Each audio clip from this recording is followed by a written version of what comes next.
The story of Aaron and the golden calf. Who was Aaron? Aaron was the older brother of Moses.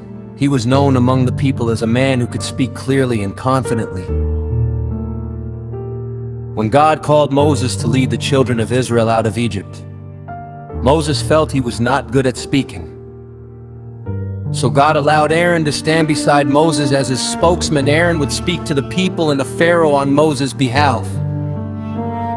In this way, Aaron became a minister and helper in the mission God gave to Moses. He stood close to the miracles, the warnings, and the mighty acts of God. The mighty works Aaron saw with his own eyes. Aaron was not far away from the power of God. He witnessed many wonders. The rod that became a serpent before Pharaoh in Egypt. God turned Moses' staff into a serpent. The magicians of Egypt also threw down their staffs and they became snakes, but the serpent from Moses' staff swallowed the others. Aaron saw that the power of God was greater than the power of Egypt. The river turned to blood. Aaron saw the Nile River become blood.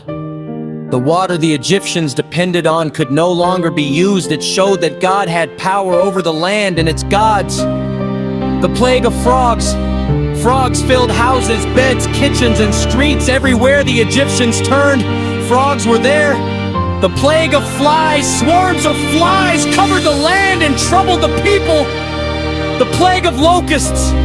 Locusts came like a cloud and devoured crops across the land. The crossing of the Red Sea. Aaron also witnessed one of the greatest miracles, the sea opening, so the Israelites could walk through on dry ground. The water stood like walls while God's people crossed safely. Aaron saw all these things. He saw God's power again and again, yet something shocking happened. After the Israelites left Egypt, Moses went up the mountain to receive the commandments of God. When Moses stayed longer than the people expected, the people became restless. They came to Aaron and said, in effect, "Make us gods that will go before us. We do not know what has happened to Moses." Instead of rebuking them and reminding them of the mighty God who delivered them, Aaron listened to them. He told them to bring their gold earrings. The gold was melted and shaped into a calf. Then the people said, "These are your gods, Israel, who brought you out of Egypt." Aaron even built an altar before the idol and announced a feast. The people offered sacrifices, ate, drank, and celebrated before the idol. This was shocking. The same Aaron who had seen the power of God helped create an idol. A spiritual lesson. This reminds us of the teaching of Jesus about unclean spirits in Gospel of Matthew 12:43-45.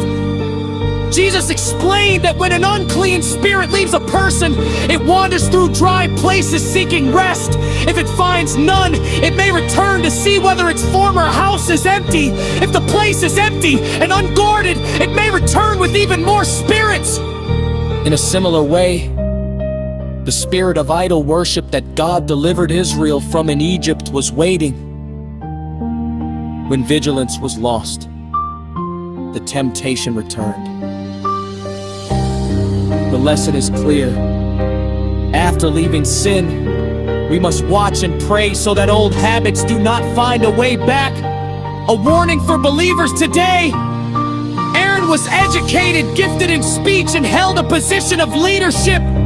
Yet leadership alone does not guarantee faithfulness.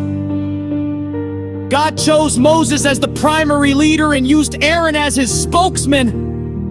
This shows that ability or eloquence is not what God values most. Obedience is. Even today, there can be ministers who lead people away from God's truth instead of toward it. That is why believers must seek God sincerely, study the scriptures, and pray for discernment. Do not follow leaders blindly. Seek God's guidance and remain faithful to what is right. Prayer. May God help everyone who desires to follow Him sincerely. May He guide people away from deception and toward truth. May He give strength to serve Him faithfully and walk in righteousness.